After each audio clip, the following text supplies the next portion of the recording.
Hi, if it's possible, maybe we can have some people come forward a little bit. You'll be able to see the slides a lot better, and I'll be able to see you a lot better if you can do that. Of course, it's not a command, but it would be great for us if you would come forward. Thank you.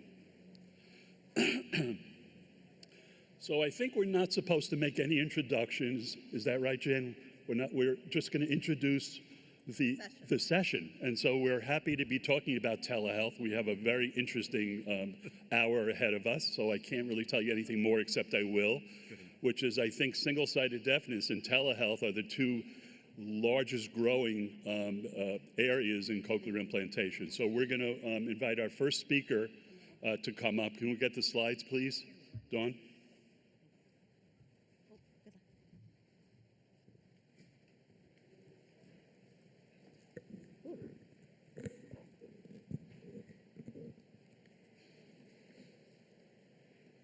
Can I just start? Okay. Good morning, everybody. My name's Dawn Marsilia, and today I am happy to talk about the evaluation for the need of annual cochlear implant appointments via app-based self-assessments. And in that title, we really should have added the need for in-person annual cochlear implant appointments. Excuse me. I'd like to thank my colleagues Tim Schoof and Amy Stein for their collaborations on this project. These are my disclosures. So the study that I'm speaking of was conducted at Johns Hopkins Cochlear Implant Center in Baltimore, Maryland. Our team members include 5 cochlear implant audiologists. And when we searched our database, we currently have 4,000, give or take a few hundred, active patients. 15%, or about 600 of those patients, are under the age of 18, and 22%, or about 880, are over the age of 85. I highlight these two groups because these patients often need, but not always, transportation into their appointments at our center.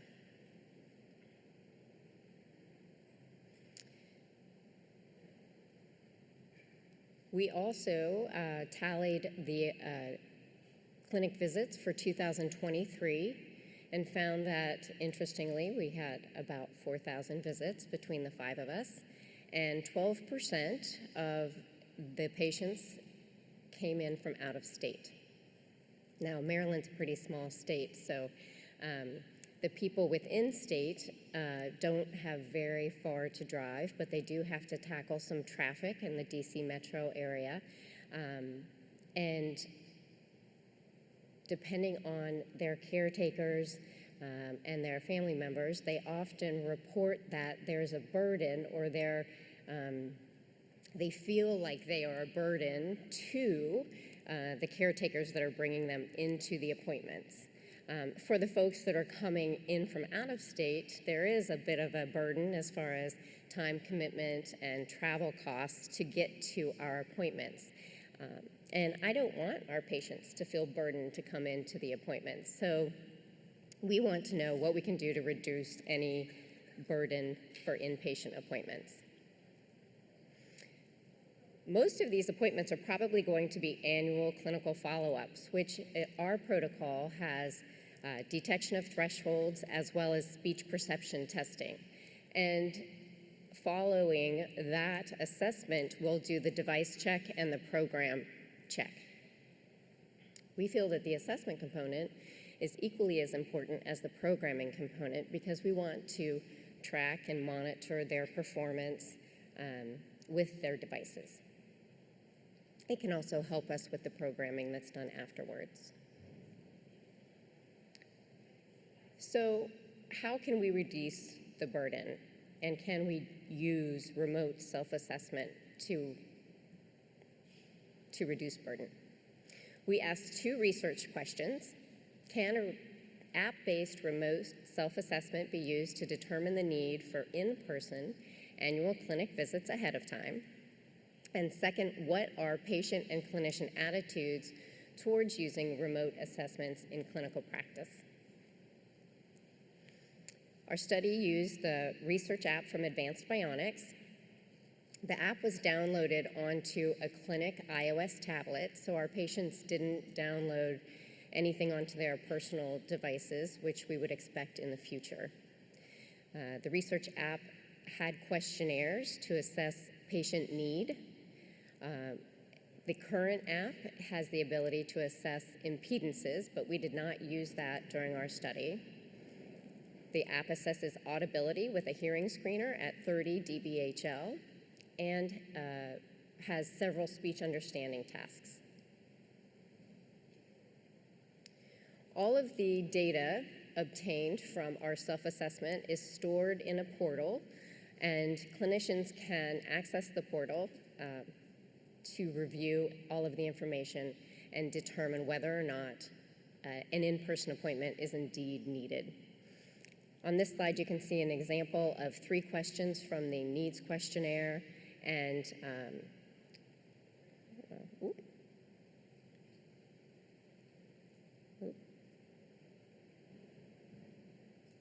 hang on, I've got to go backwards. Can I not go backwards?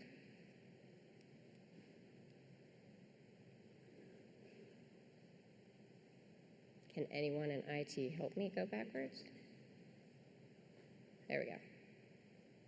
I'm pushing the wrong button. Okay, so in the dashboard, basically, you can see all of your stimulus responses. I got it. So for our study, we had 15 adult CI users, 3 cochlear implant audiologists, and the timeline is as such. The participants completed our self-assessments prior to their routine visit. It took about 30 to 45 minutes for the assessment to be completed. Clinicians reviewed the results and indicated whether the visit was necessary. The routine visit occurred. Clinicians again deemed whether or not the appointment was necessary, and then both the participants and clinicians completed an attitudes questionnaire. Here's just an example of some of our data. Don't look at the colors first. The bar graph notes performance for the digits and noise test. You can see results from each participant. As you can see, we have some participants do excellent in noise, and then at the top of the chart, you see some participants that have a very difficult time in noise. The color coding shows that clinicians recommended in-person visits for 5 out of the 15 participants. So, can self-assessments determine the need for an in-person clinic visit? Well, our data shows very good agreement between remote and in-clinic data. So agreement in 10 out of the 15 cases, as noted by our green columns here. The red or orange columns indicate 2 participants had inappropriate deferrals because there were changes in audibility that the app did not pick up on. And then there were 3 unnecessary appointments. 2 participants had no issues but wanted to see their audiologist because we become good friends. And 1 participant failed the hearing screener, but performance was found to be stable in the sound booth. As far as attitudes towards self-assessments, again, we showed positive attitudes. So audiologists and participants felt that the same quality was provided, the same quality of assessment was provided by the app as well as in person. Audiologists and participants also felt that the same ability to communicate their concerns was available in the app as in person, and everybody believed, or almost everybody believed, that the app could reduce the need for in-person clinic visits. So in conclusion, our study provided positive experience for our participants with the remote app. There was general agreement between remote data and clinical assessment. And the remote app could be used to reduce the number of in-person appointments in the future, therefore reducing the burden of travel and costs for our patients. Thank you so much for letting me share this information with you.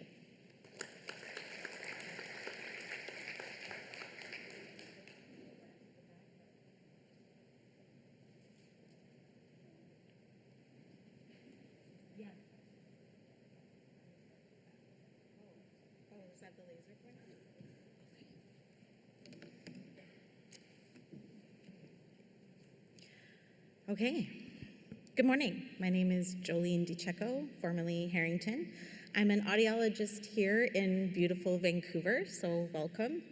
I work at St. Paul's Hospital within Providence Healthcare. I'm going to be talking about innovations in remote mapping for cochlear implant patients, a collaborative approach among health authorities.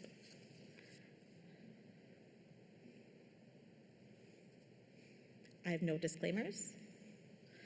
So my aim for today's presentation is to satisfy these three objectives in some way. So understand, one, a way to reduce barriers for cochlear implant healthcare through virtual care. Two, a collaborative approach to remote care setup. And three, our preferred remote access solution to provide reliable mapping. So our BC Adult Cochlear Implant Clinic services recipients that are ages 18 and up for all of BC and Yukon. So to give you an idea of the geographical size, BC is bigger than France, Germany, and the Netherlands combined, or 1.5 times size the Texas. Yukon is a bit smaller than Thailand, or similar in size to Spain. As you can appreciate, our clinic covers a large geographical area, like so many of our Canadian CI clinics do.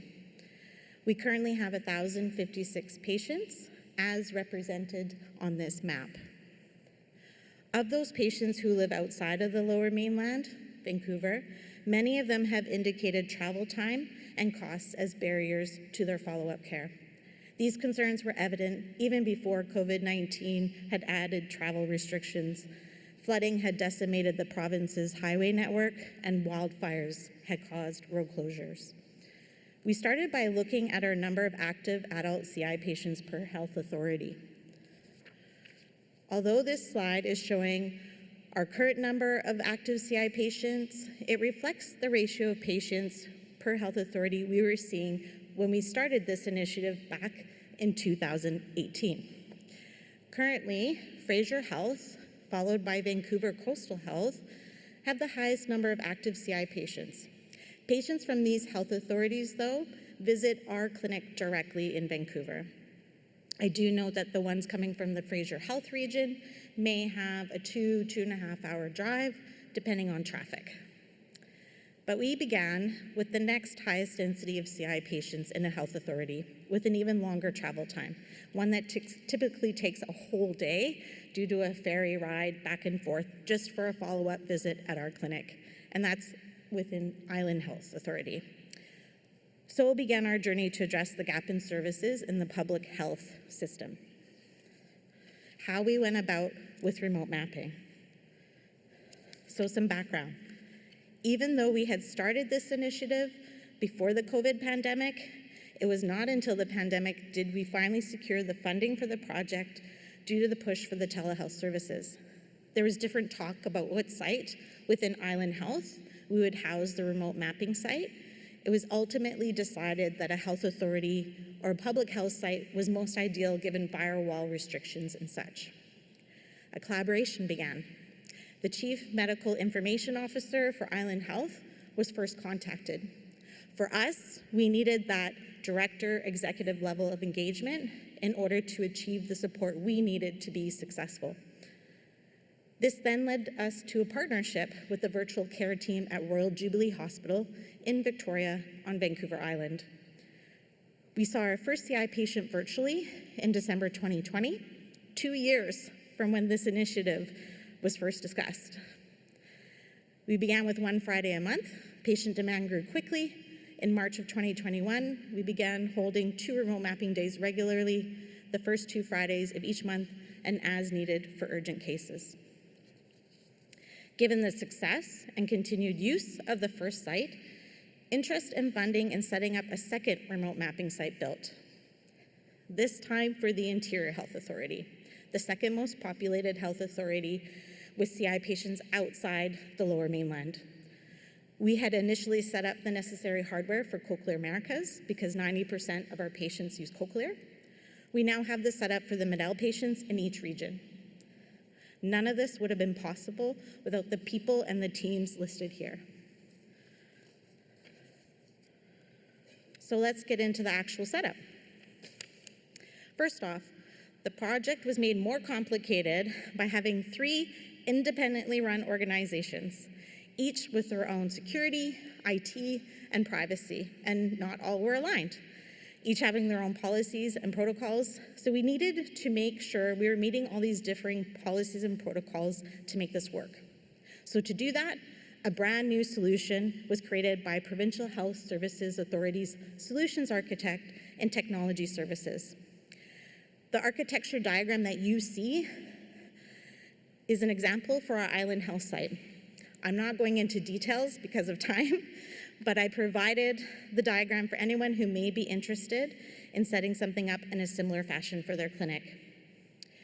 The setup basically included a Cisco video conferencing monitor, such as a DX80 or WebEx desk, a designated room within Royal Jubilee Hospital for the Island Health Authority, and another room in Royal Inland Hospital for the Interior Health Authority, and Citrix remote PC access privileges to allow cochlear implant audiologists to remotely control the computer at each site. We went the route of Citrix because other systems such as remote desktop protocol, Skype, Zoom were all tested and showed lagging timing issues. So some photos showing a remote site and the list of equipment needed. The USB hub is clearly labeled to try to help the patient locate it more easily. Labels are also put on the lids and sides of Tupperware boxes that hold all the necessary programming cables and such for different sound processors for each manufacturer. So what is unique? There's no audiologist or audiology support personnel on the other side. So audiologists guide patients virtually in real time on how to connect their sound processor or sound processors to the computer. If a patient is going to have difficulty, then they're to bring a family member or a friend or support person to help them.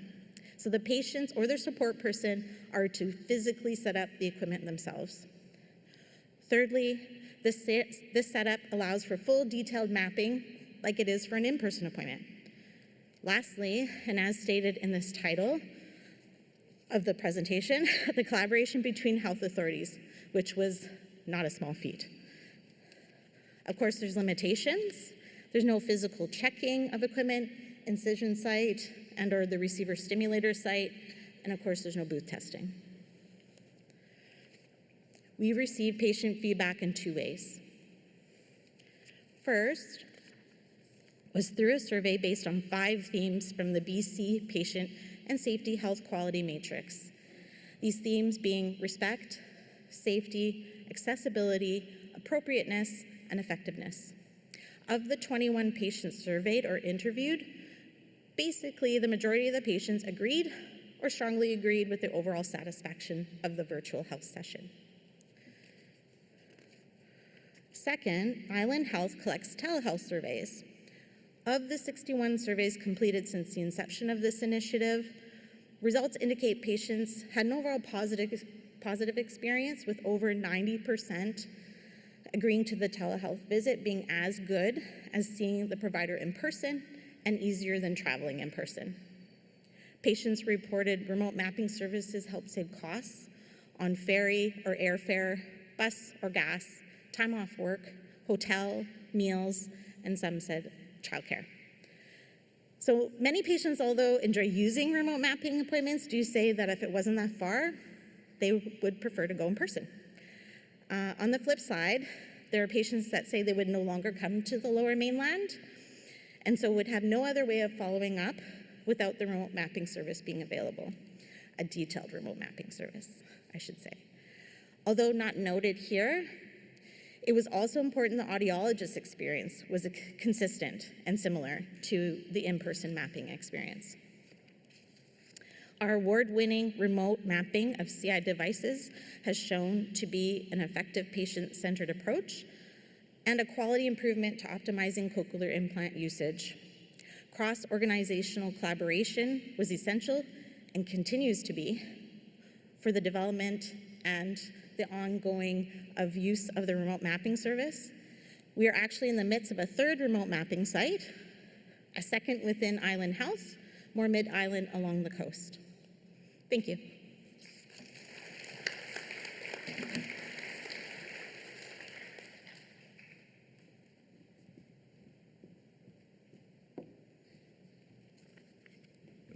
Good morning.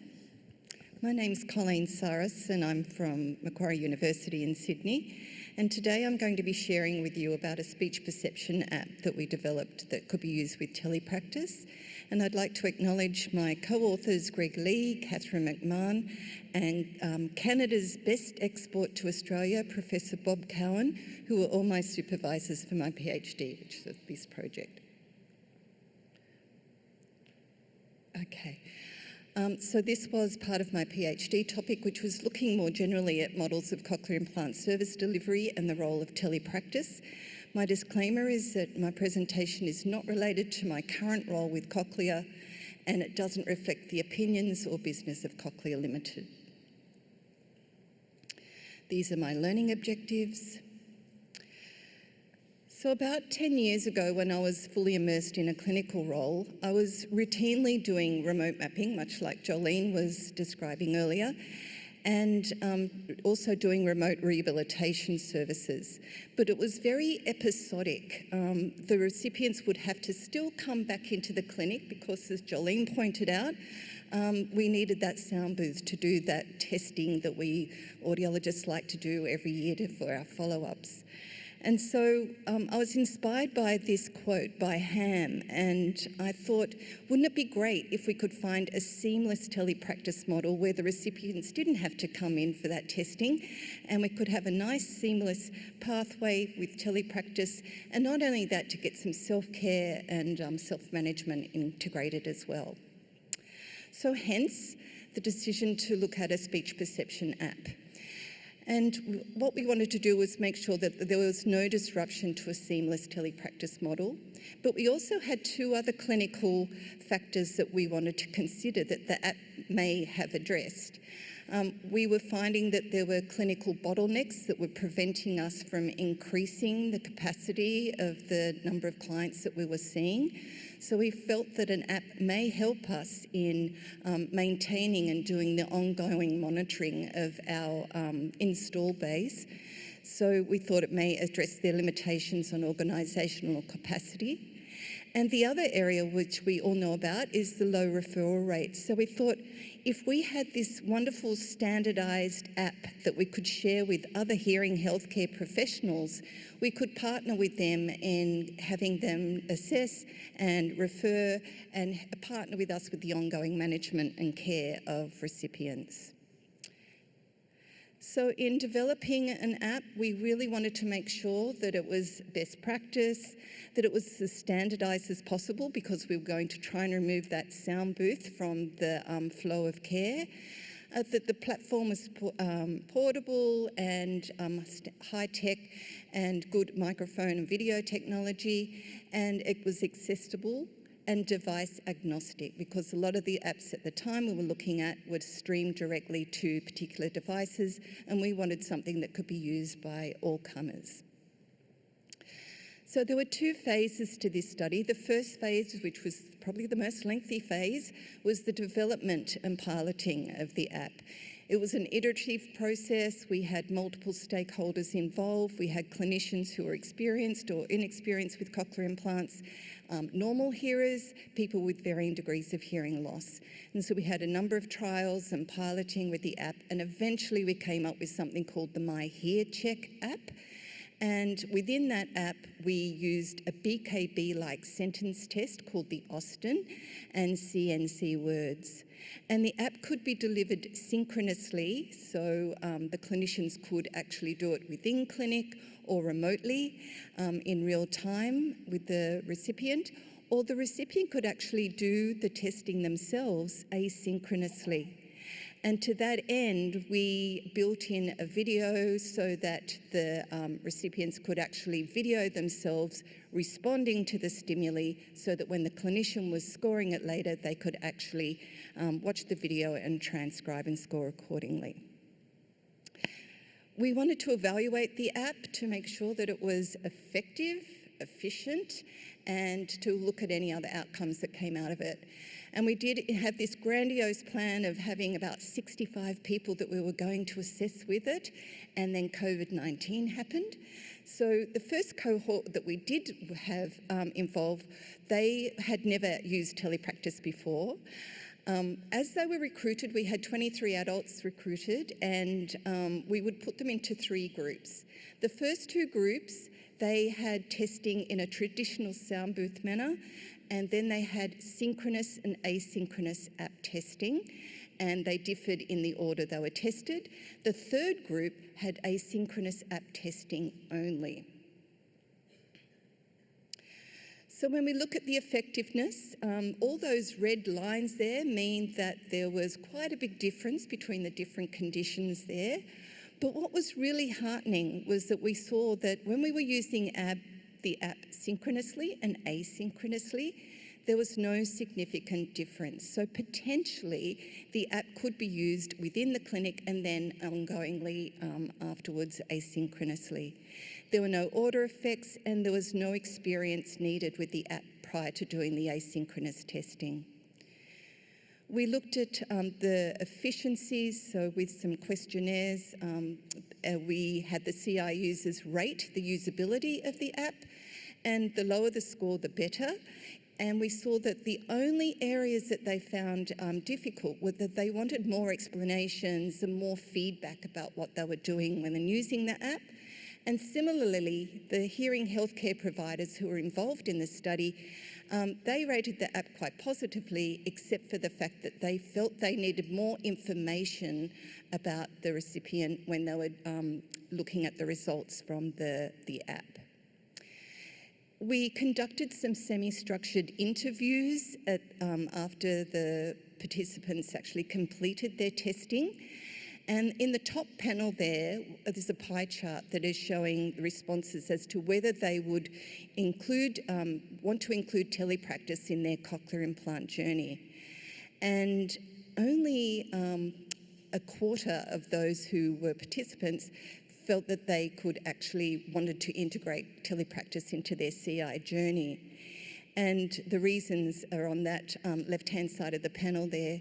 But it was really interesting. COVID-19 hit as soon as this study was this data collection had completed. And 6 months later, we re-interviewed with the same questions, and only 10% said no, that they wouldn't include telepractice.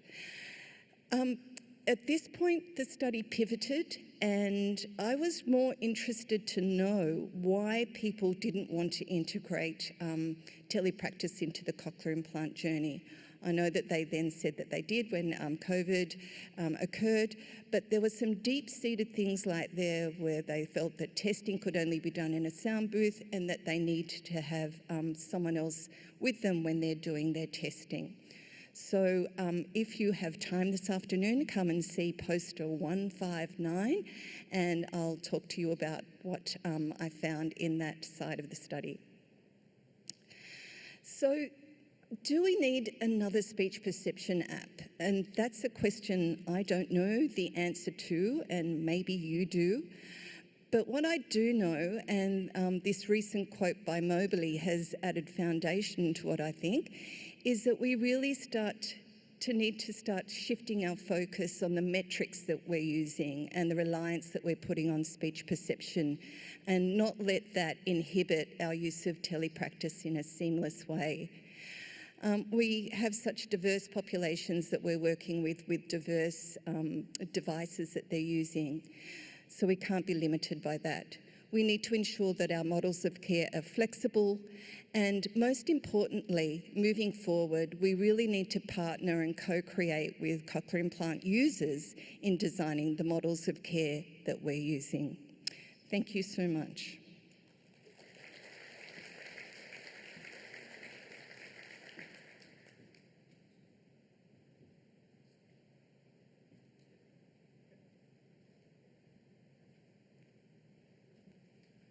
Good morning. My name is Albert Park, and I'm kind of shifting gears a little bit on this presentation. You've heard some outstanding presentations on providing access for those who've already undergone cochlear implantation. But I thought it'd be important maybe to talk about what to do in improving access for those families before that process starts, and that's the issue of tele-ABR testing. How do you advance? Oh, here we go. So I don't have any disclosures that are relevant to this presentation. And so all of us know about the importance of the 136 guidelines for early detection of hearing loss in children. And certainly over the years, we've done a really good job in identifying more and more infants with hearing loss.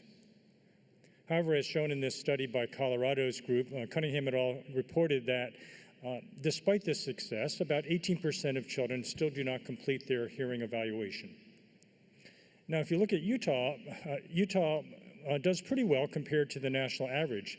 But even in Utah, we have challenges in terms of the percentage of infants who get timely ABR testing by 3 months, and also the percentage who get early intervention services by 6 months of age. And Utah is a very rural state. We have a large population that live outside of our major metropolitan regions. We have a significant proportion of families that are self-pay or Medicaid, and as well as a relatively large number of families who proceed with home births. To talk more about this, actually, my research fellow, Peter Kafori, has a poster, I think it's number 205, that talks a little bit more about the impact of COVID-19 on our newborn hearing screening and EDI services in Utah. So the objective of this presentation is really to look at the feasibility of a tele-ABR system in our state. This is administered by the Utah Department of Health, and compare this cohort or this outcome to in-person ABR testing that was performed at our university hospitals as well as at our children's hospitals. And then lastly, to assess parental satisfaction. Essentially, the equipment that's required is the same equipment that was used for in-person ABR testing, as shown here. The protocol is also very similar too, in which we get basic demographic information, we get basic information regarding their screening testing. There's an explanation to the parents about the actual process, and essential to success is making sure that the child is sleep deprived and isn't sleeping on the way to the center. The protocol itself is slightly different in that we had a medical assistant or nurse at a local hospital where the family would visit, and there they would be responsible for setting up the system, connecting the child for testing, and then the audiologist would be remote with real-time assessment at our university hospital. The various different protocols and aspects of the testing it was the same for both the in-person and the tele-ABR. And the system was really implemented in 6 different sites, but I'm going to concentrate for our outcome measure on the Roosevelt section, which is in the northeast portion of the state. This area, we had 66 infants who underwent tele-ABR services and 59 that underwent in-person testing. And as shown here, they underwent a number of different outcome measures.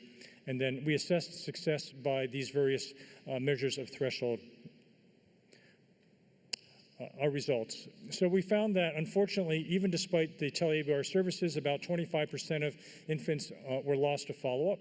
And then those who underwent ABR testing were relatively equally distributed between those with in-person or tele-ABR testing, with a male to female predominance of about 2 to 1. Now, both for the in-person and for the tele-ABR testing, we did find that we were able to successfully undergo testing for all these infants.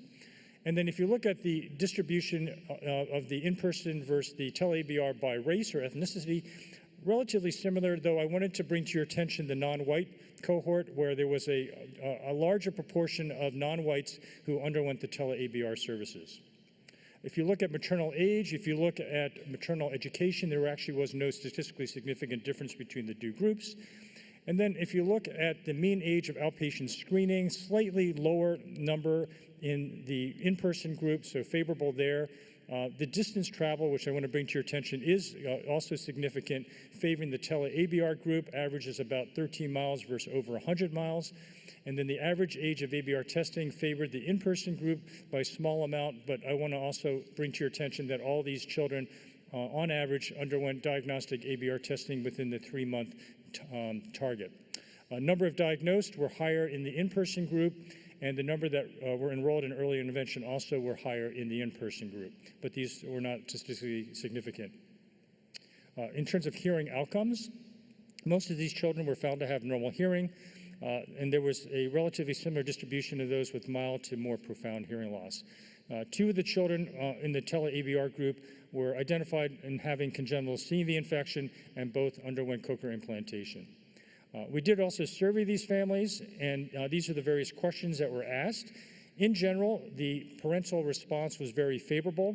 We did have 3 specific questions related to tele-ABR services, and again, the families were very supportive in terms of reduction in distance travel, the burden, and that if they had another child that would require ABR testing, that they would seek tele-ABR testing. So in conclusion, I feel that a tele-ABR approach is feasible, and that it may be more effective actually in reaching non-white or underrepresented minority groups. There's a significant reduction in the travel distance in this group. There was also a significant difference in the age for diagnostic testing that favored the in-person group, but both groups were able to achieve diagnostic testing by that 3-month target. And then finally, there was a very high parental satisfaction. Now, there's very little in the literature on this. There is, though, from my colleagues from British Columbia. They did a tele-ABR study of about 100 infants. They also found that their approach was suitable, sustainable, and scalable. They found from an economic standpoint that after 29 events or tests, the service was cost neutral. And they identified a larger number of children, about 15 with hearing loss, and they also noted that parents were very much satisfied with this experience. Now, the limitations of this study is that it's retrospective and does rely on parental recall. The in-person and tele-ABR cohorts were not randomized, and so there might be some bias in the 2 groups. There was a small sample size for the surveys, especially in the tele-ABR.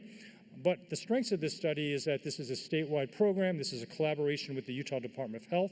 And we also were able to assess outcomes using an electronic medical record system from the only children's hospital within the state. So our next steps is to work on enrolling more subjects into our study. Medicaid actually will provide reimbursement for tele-ABR services in our state, so we're actually looking into implementing this statewide in a more robust fashion. And this approach might be something that developing countries or other regions with high rural populations may want to look into. Thank you very much.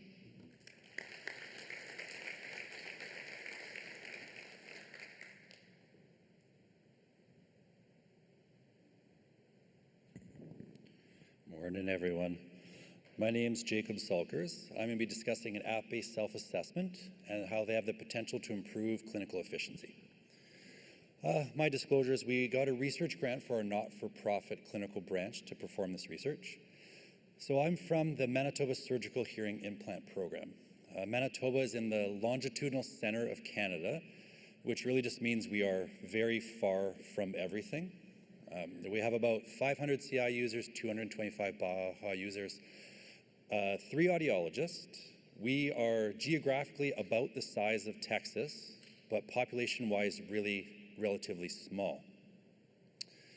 So what we were interested in is whether an app-based self-assessment tool could appropriately identify the need for patients to come in for their regular in-person annual visit, and how accurate that self-assessment could be, whether it would have a positive impact or a negative impact on our clinic schedules, and how did participants feel about using teleaudiology. So we actually used a similar app that Dawn had used with one addition of measuring impedances. So we had participants complete a self-assessment prior to coming in for their annual appointment, and then we would review their results. They would come in for their routine annual visit, we would fill out a survey, and then we would repeat the assessment 1 month after their in-person visit, and participants would complete a wrap-up survey. So what we would do is we would have them measure impedances through the app, complete a digits and noise test, a phoneme perception test, a quick tone hearing test, and a self-screen survey. I'm going to focus mostly on impedances and phoneme perception today, just for time. We invited 27 users that had at least 1 year of CI experience, all of whom were Marvel CI users. Of that group, 7 had no cell phone, 6 couldn't get the app to work or couldn't figure out how to get their email to work on their phone. That left us with 14 final participants, and you can see their demographics down there in the bottom. First thing we were interested in is the accuracy of impedance measurements via an app. It's something we often rely on, or at least look at in an annual visit. So you can see the app-based measured impedances along the x-axis and the target CI impedances on the y. The dotted line would be a perfect match between the two. And this is every impedance for every electrode for every participant. And you can see they really group very closely together, and the correlations are really quite good. We were also wondering how stable their speech perception scores would be over time. So if we're going to use an app-based assessment, we do want it to be relatively stable so that we know performance can be judged over a longer period of time. So if you look at perception, so consonant perception at time 1 versus time 2, again, the dotted line would be a perfect match between the two. Some individuals did better the first time, more individuals did better their second time. Some of this variability is likely due to the fact that the consonant perception test had a relatively small number of items. There's only 12 items, so if you get 2 wrong one time and 4 another, it's quite a big difference. But in general, it's fairly stable over time. There's a pretty good correlation between consonant perception through the app and C&C scores. So this is showing consonant perception versus both phonemes and word scores. Again, there's some variability between it, but the correlation is fairly good and a moderate correlation. If you ask clinicians, do we think that based on the app results, is clinical follow-up necessary?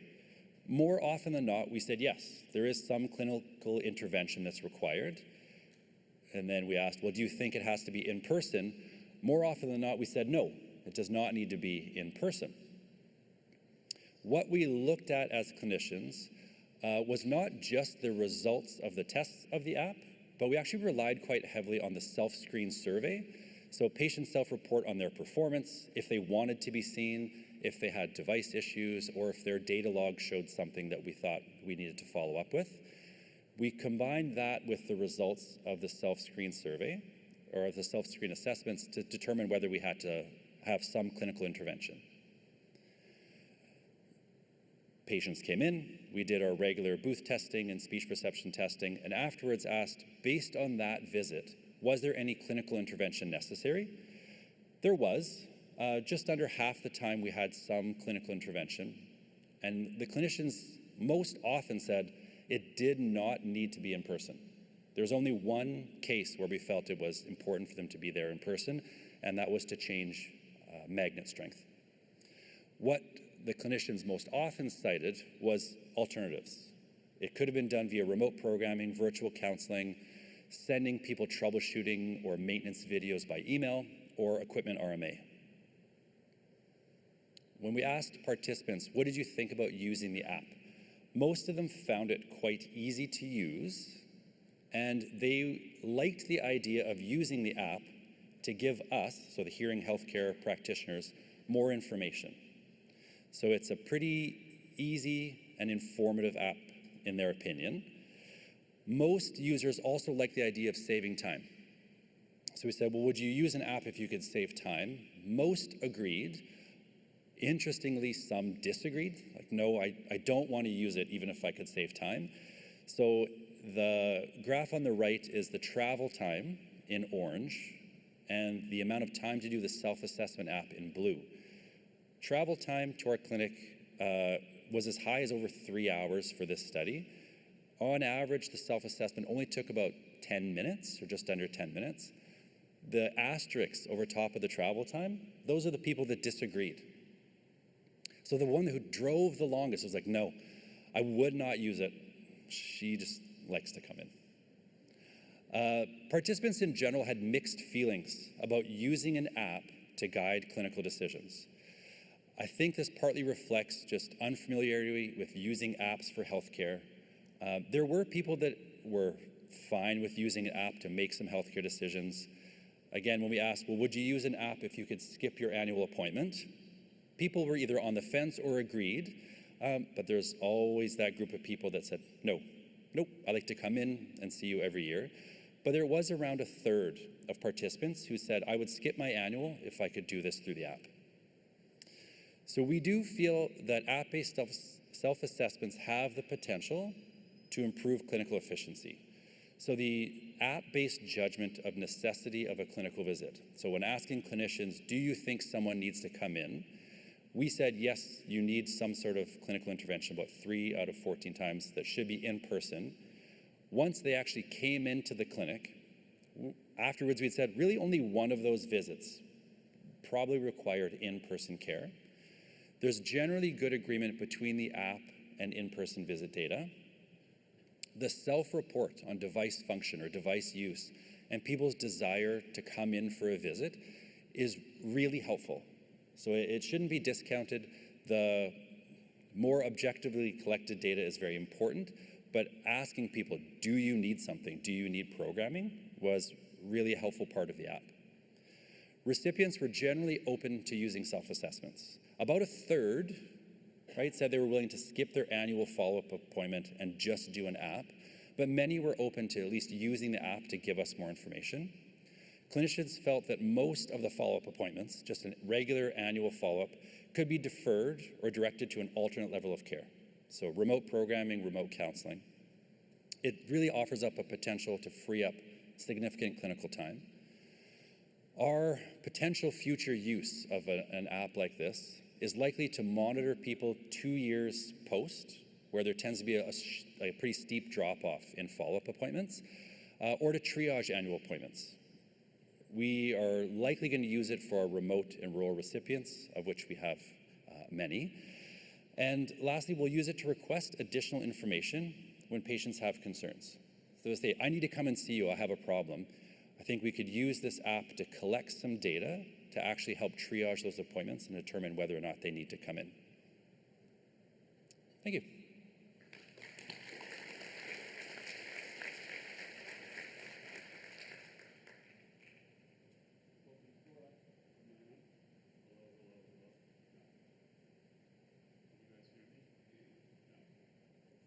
All right.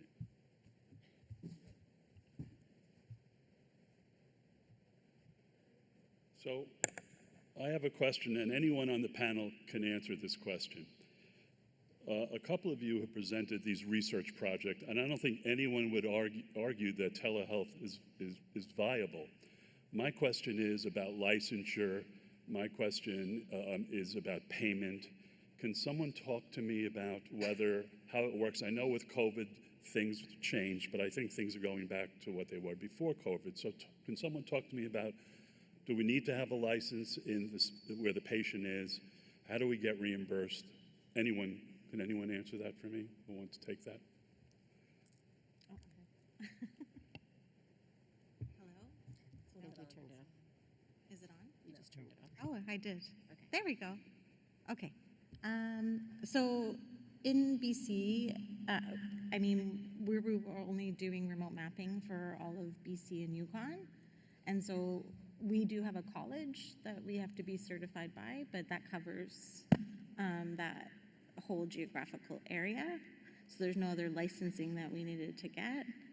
And in terms of cost, that's where I had mentioned in my presentation where we did need funding, and it wasn't until the push for telehealth services did we get the funding that we needed.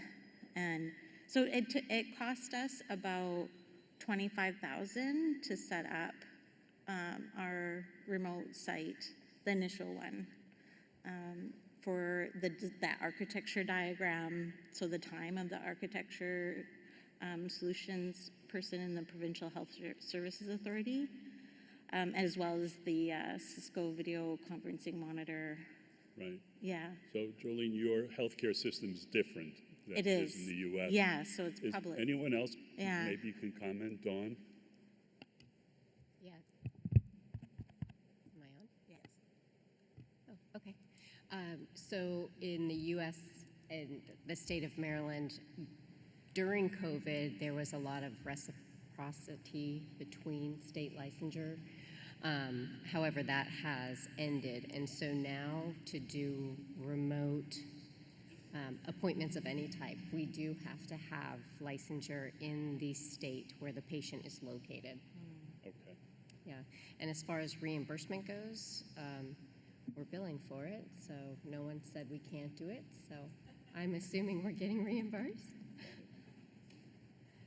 Jacob, did you want to say something? Someone else want to respond?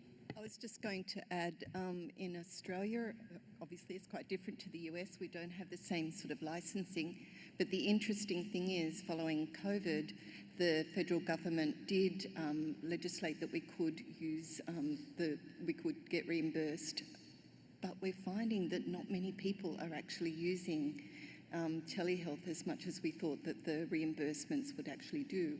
And I think that's predominantly because there is very strict criteria about how you deliver the remote service to get that reimbursement. Jane, can I ask one more question? Is that okay? So my next question is that at our center, our staff represents people in their 70s, 60s, 50s, 40s, 30s, AUD students in their 20s. And different decades look at technology differently. Some of them are more resistive to the remote programming and telehealth. Can someone talk to that, speak to that? Does anyone have pushback from other people on their staff? So that's not really an insurance issue or a reimbursement issue. Does the staff feel like they have facility with the new way, with the new math?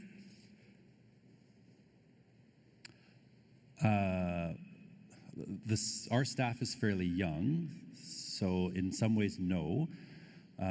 But I think we're asking patients to constantly learn new things, and it's a little bit of being okay with not being good at it at the start. Even for us, I mean, using a new sort of research-based app, it takes a while to develop that facility, to get through and feel more comfortable. And what might take you a long time at the start, like any other mapping or testing technique, the more you do it, the more comfortable you get and the quicker you get at it. And I think part of it is the initiation of it.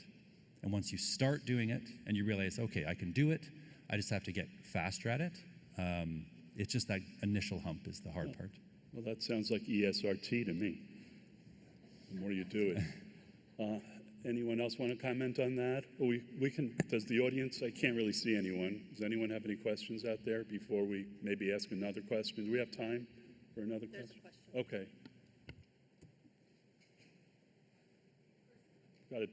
You have to turn the mic on. In the back, maybe. Is it on yet? Oh, there we go. Okay.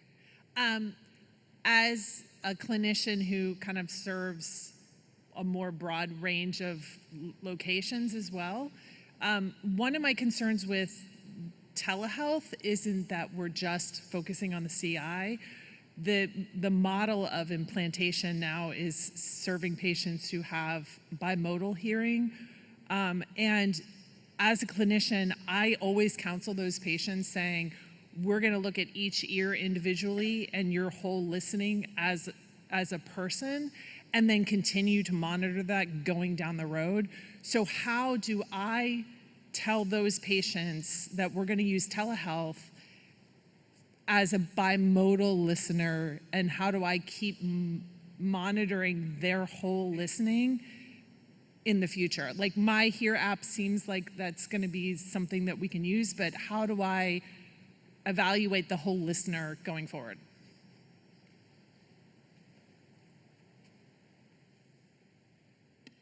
I think that was what I was trying to achieve, was just have something that is not just so device specific. And I really don't think we're actually there yet. Certainly companies are working towards achieving that goal. But I think we really need to consider you know, the approaches that we're using, because we do tend to be very device driven, and making it a little bit more about the person and getting it more client focused in that regard. I don't have a magic answer. Does anyone else? Yeah. I guess the only other thing, which is following on from what you were saying before, is just, I think we tend to use telehealth as a bit of an add-on, and we're not offering it up front as a model that people can use from the very beginning of their journey, whatever hearing journey they're taking. And I think that if we start doing that, we can start desensitizing some of the reticence to use it, and potentially we will have a lot more tools available to us for those, you know, the holistic care model. So I think it's in its infancy in that regard. Carrie, the acoustics for me up here are terrible, so I was having a little trouble hearing everything you said. But were you talking about patients who are bimodal, and how do you program remotely on bimodal patients? Not program, evaluate. Because I tell patients from the beginning that we're going to keep looking at you, and you might be a bilateral implant recipient 10 years down the road. But if I'm not continuing to evaluate that as well, then how do I keep monitoring that other side? That I understood, thank you. But I don't have an answer for that. I will say, you guys hear me? No? Oh, now I'm back on. The remote app we were using had the ability to test both ears.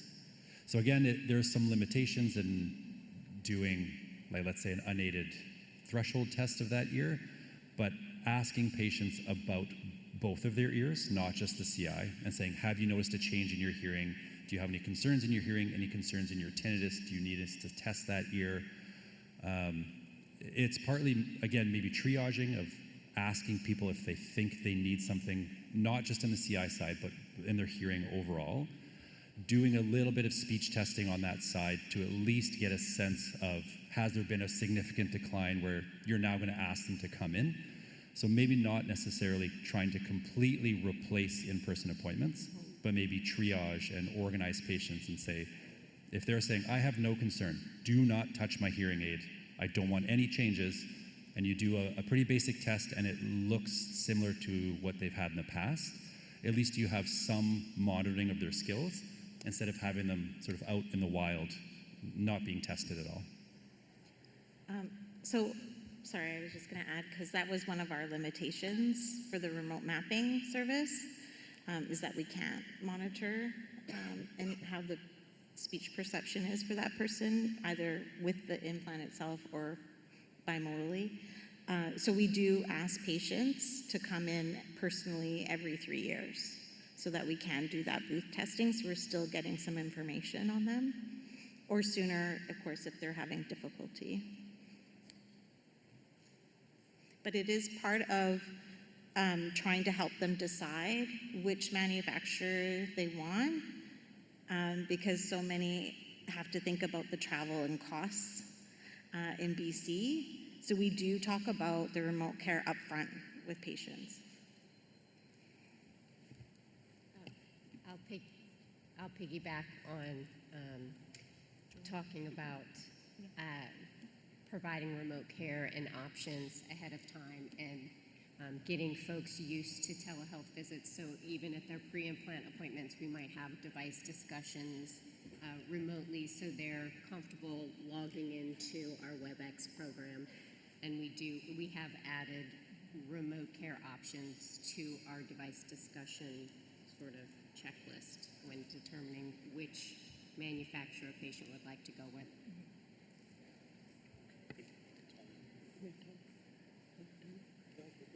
I have one question for anybody on the panel. It sort of relates more to the process, because remote care sounds so great, but then when the patient can't connect and they don't understand how it works, how much time are you actually spending trying to just triage situations with connection and helping the patients understand in advance the steps they need to go? Because sometimes elderly patients can't actually swipe on a phone, and So yes, it's great if they can bring their grandkids or their neighbors, but what's the time sink at the beginning in order to be successful later on? So I'll just speak to like the technology part. Because it's set up between different health authorities, we don't have that technology, like, oh, the internet's not working, or, you know, somebody's not logged in. It's all set up already for the patient. The only thing is the physical connection, where, yeah, they do have to bring in somebody if they can't do it themselves. Yeah.